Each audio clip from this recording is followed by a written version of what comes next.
We've already done teleportation. Teleported, it's been a prediction of quantum theory for decades, and we've done it with small particles. A shadow from the quantum realm, a spectral whisper caught between dimensions, has once again made its presence undeniable at MRT. The quantum ghost, a term whispered in hushed tones among the scientific elite, didn't just reappear. It performed an act so profoundly unsettling, so completely outside the realm of known physics, that it sent shockwaves through the entire facility. To put it mildly, researchers were stunned, their faces drained of color, as the implications of this event began to sink in. This isn't merely an experiment, it's a peek behind the curtain of reality itself, hinting at a power that could redefine our world. Grand performance. What exactly did this quantum ghost do? To truly grasp the shock, one must understand the delicate setup involved. Imagine a specialized vacuum chamber kept colder than deep space, just a hair above absolute zero, where atoms are slowed to a crawl, almost freezing in time.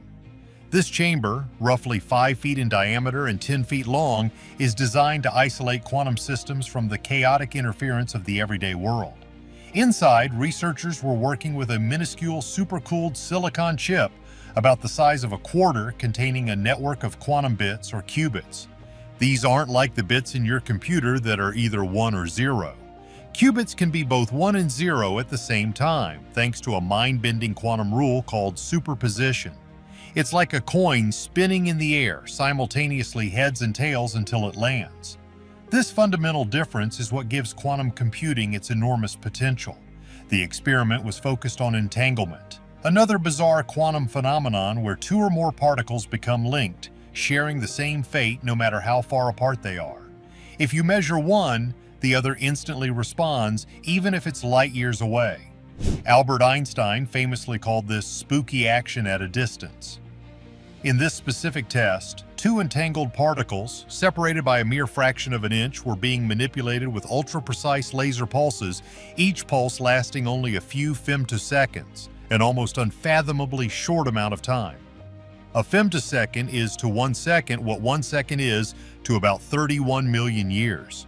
The goal was to observe how entanglement could be maintained and controlled, a crucial step for building stable quantum computers. But then, the unexpected. The sensors, usually humming along with predictable data streams, screamed an alert. A third, entirely unprogrammed qubit on the silicon chip, one that should have been completely isolated and dormant, suddenly mirrored the state of the entangled pair.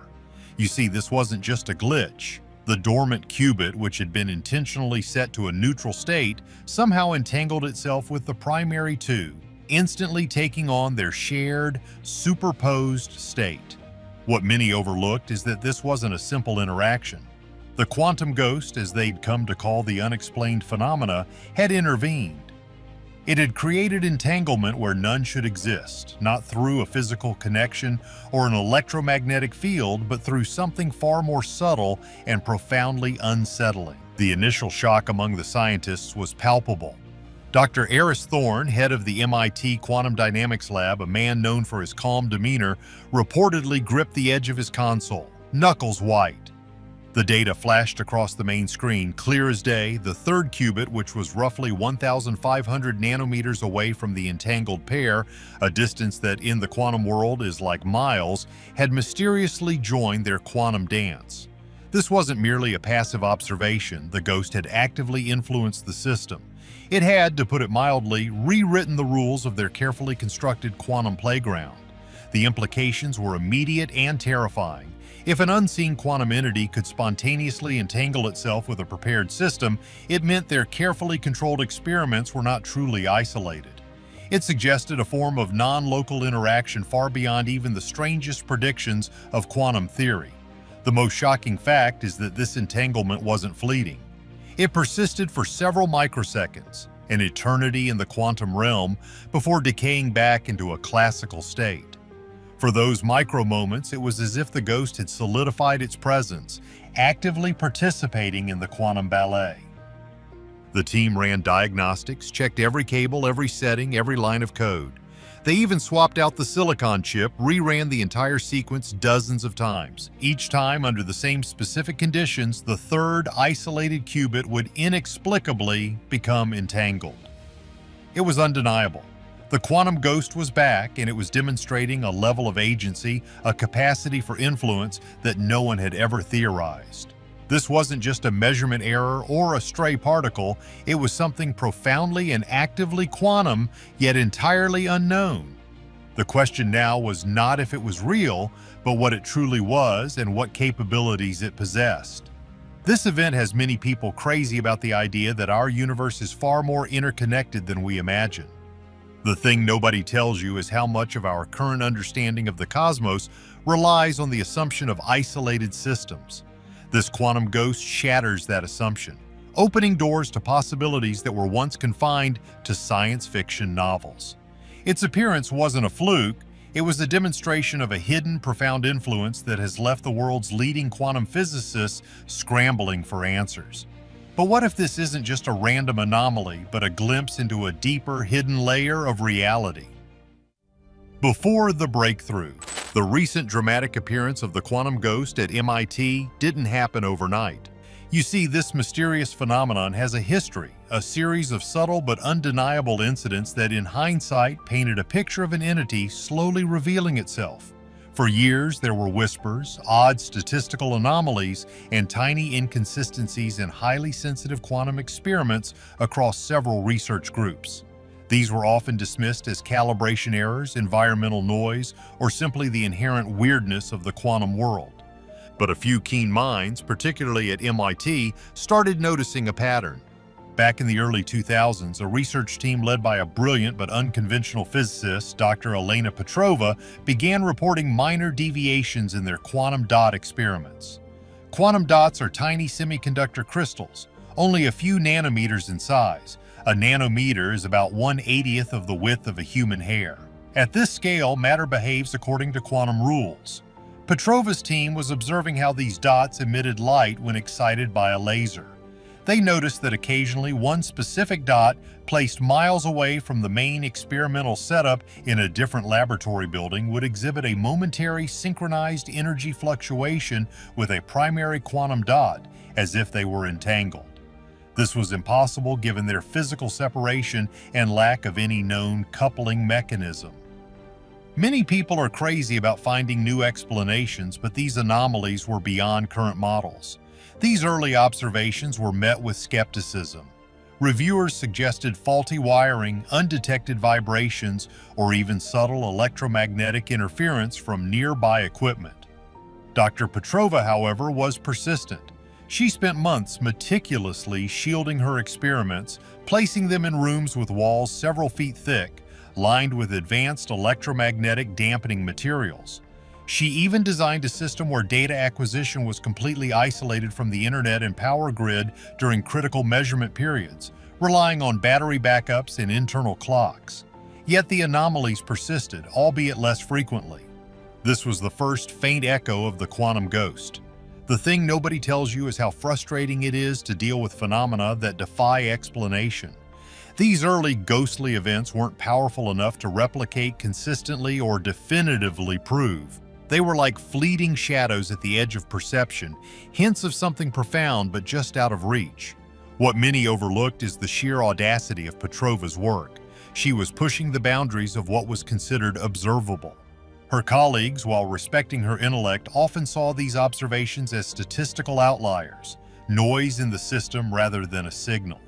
It wasn't until around 2010 that the term quantum ghost first started appearing in internal MIT memos. Another team, this time working on superconducting transmon qubits, the kind used in many leading quantum computers, noticed sudden, unexplained decorrelations in their systems. Qubits are incredibly fragile. Any tiny interaction with their environment can make them lose their quantum state, a process called decoherence. The researchers observed that sometimes, even in perfectly isolated conditions, two qubits that were not supposed to be interacting would suddenly lose their quantum coherence simultaneously, as if an unseen hand had reached in and disturbed them both at once. It was as if something was draining their quantum life force from a distance. This wasn't just random noise, it showed a non-local coordinated effect. The most shocking fact is that these decorrelations often occurred precisely when other unrelated quantum experiments in nearby labs experienced a subtle, unidentifiable energy spike. It was a faint but undeniable correlation, a cosmic wink that hinted at a shared unseen cause. To put it mildly, these occurrences were unsettling. They suggested an external, quantum-level influence that could bypass all known shielding and mediation. The average person might think of ghosts in a spooky sense, but for physicists, this was a ghost in the machine of reality itself, a specter of unknown physics. These earlier encounters, while less dramatic than the latest one, slowly built the case for the quantum ghost's existence. They were like breadcrumbs leading to the incredible discovery that just took place. Each anomaly, each unexplained event added another layer to the mystery, proving that something truly extraordinary was at play. The MIT teams were no longer just chasing shadows. They were tracking a consistent, albeit elusive, quantum phenomenon that seemed to operate outside the conventional rules of space-time. But if this ghost has been around for so long, what triggered its powerful, undeniable return? The Ghost's Awakening. The quantum ghost's latest undeniable appearance at MIT was no accident. It wasn't just a spontaneous return, but rather an interaction that researchers, without fully realizing it, had been unwittingly building towards for years. You see, the previous encounters were like static on a radio, faint and hard to tune in. This time, the signal was loud and clear, largely due to a subtle but crucial shift in the experimental conditions. A shift that, to put it mildly, acted like a key unlocking a hidden door in the quantum realm. Many people are crazy about finding hidden patterns, and that's precisely what Dr. Linnea Sorensen, a theoretical physicist, had been doing. She had pored over years of anomalous data looking for common threads. She noticed that the most significant ghostly interactions seemed to coincide with experiments that involved a specific type of quantum resonance, a harmonic vibration within the quantum field that, under certain conditions, amplified the subtle influence of the ghost. Imagine trying to make a tuning fork hum just by wishing it. Now imagine a specific frequency of sound making it ring out loud and clear. This resonance was that specific frequency for the quantum ghost. The thing nobody tells you is how difficult it is to measure something that doesn't interact with conventional detectors. The quantum ghost doesn't emit light, doesn't have mass, and doesn't carry a charge that we can detect.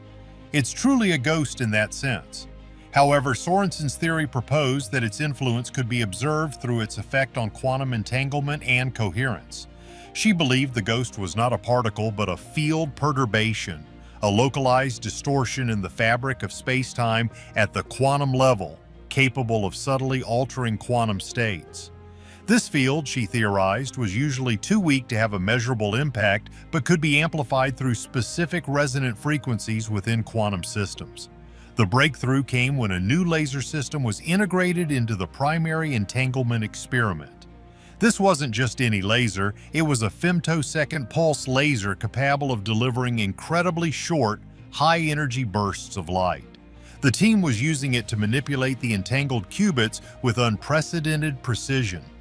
What they didn't realize was that the specific frequency and duration of these pulses, tuned to about 800 nanometers, perfectly matched the resonant frequency Dr. Sorensen had hypothesized. It was like striking the perfect note on a giant, invisible cosmic bell. The most shocking fact is that the laser wasn't even pointed at the third dormant qubit. Its energy was entirely focused on the two primary entangled particles. Yet the ghost, seemingly drawn by this resonant frequency, extended its influence, entangling the distant qubit. This suggests that the quantum ghost isn't localized to a single point, but rather a diffuse influence that can reach out when sufficiently energized by the right quantum resonance. This isn't spooky action at a distance anymore, it's spooky influence at a distance, a kind of quantum puppetry. This awakening of the quantum ghost has profound implications. If we can identify and amplify these resonant frequencies, it might mean we can, to some extent, control or at least predict its appearances. But control over what? This ghost, by definition, is an unknown. What many overlooked is that this could be a new form of energy, one that doesn't follow the rules of electromagnetism or gravity. Imagine a power source that draws energy directly from the quantum vacuum, a space teeming with virtual particles constantly popping into and out of existence. This zero-point energy has been a theoretical holy grail for decades, and the quantum ghost might be its first tangible sign. The energy required to maintain entanglement in such a complex system over even a short duration is significant, suggesting the ghost has access to an energy reservoir beyond our current comprehension. The quantum ghost at MIT has reopened fundamental questions about our universe, hinting at unseen forces and hidden dimensions. Could our reality be just one layer of many? If so, what incredible secrets still lie veiled from our perception?